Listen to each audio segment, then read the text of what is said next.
एक लड़की ने अपनी मसल्स फ्लेक्स करते हुए ब्राह्मण जीन्स ये हैशटैग क्या लगा दिया, सोशल मीडिया पर आग लगी हुई है। अच्छा, क्या बर्दाश्त नहीं हो रहा है तुमसे कि एक ब्राह्मण लड़की ट्रेंडी आउटफिट में तुम्हारी बनाई हुई सो कॉल्ड मॉडर्न दुनिया में स्टैंड आउट कर रही है। Once upon a time there was a poor Brahmin, ये सड़ा गला नैरेटिव बदल रहा है, ये बर्दाश्त नहीं हो रहा।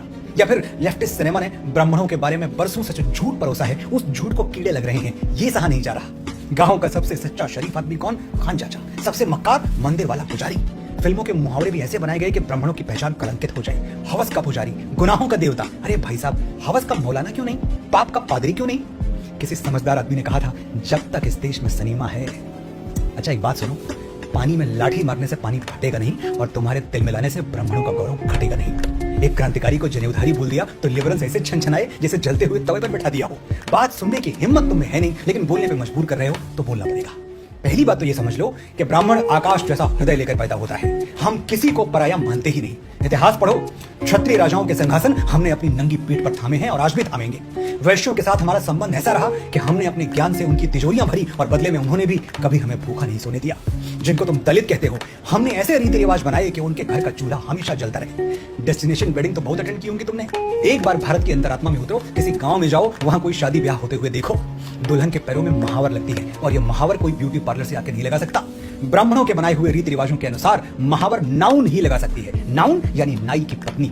दुल्हन को मंडप में भी नाउन बैठाती है। दुल्हन की मांग में पहला सिंदूर दूल्हा नहीं भरता, धोबिन भरती है, क्योंकि ब्राह्मणों ने धोबिन को शुभ और मंगल माना है। आज दुनिया बहुत आगे निकल चुकी है। बच्चों की डिलीवरी हॉस्पिटल में होती है और होनी भी चाहिए, लेकिन पहले घर में बच्चा पैदा हो तो अम्बिलिकल कॉर्ड काटने के लिए रैदास समाज के लोगों को, जिन्हें महात्मा गांधी हरिजन कहते थे, उनको बुलाया जाता था, क्योंकि ब्राह्मणों के अनुसार हरिजन के हाथ शुभ है। गांव का ये पूरा इकोसिस्टम ब्राह्मणों ने ऐसे डिजाइन किया था कि वंचित समाज कभी बेरोजगार न रहे। जैसे गुड़ में चींटियां लग जाती हैं, इस सुंदर इकोसिस्टम में भी कुछ कुरीतियां लग गई। लेकिन क्या चींटियां लगने से गुड़ मीठा नहीं रह जाता?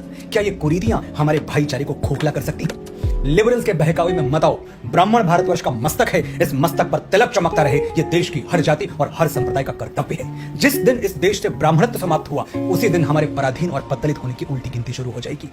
और ब्राह्मण जीन्स सिर्फ मुझ में नहीं, तुम में भी है।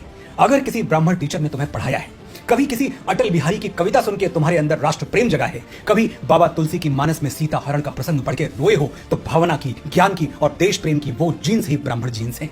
अगर ब्राह्मण कुल में जन्म लिया है तो गर्व से कहो, मैं ब्राह्मण हूं और मेरे अंदर ब्राह्मण जीन्स हैं। और अगर किसी दूसरे गौरवशाली कुल में जन्मे हो तो भी विनम्रता से कहो कि मेरे जीवन पर ब्राह्मणत्व का उपकार है और मेरे अंदर भी ज्ञान और भावना रूपी ब्राह्मण जीन्स मौजूद है। जय हिंद, जय भारत, जय ब्राह्मण।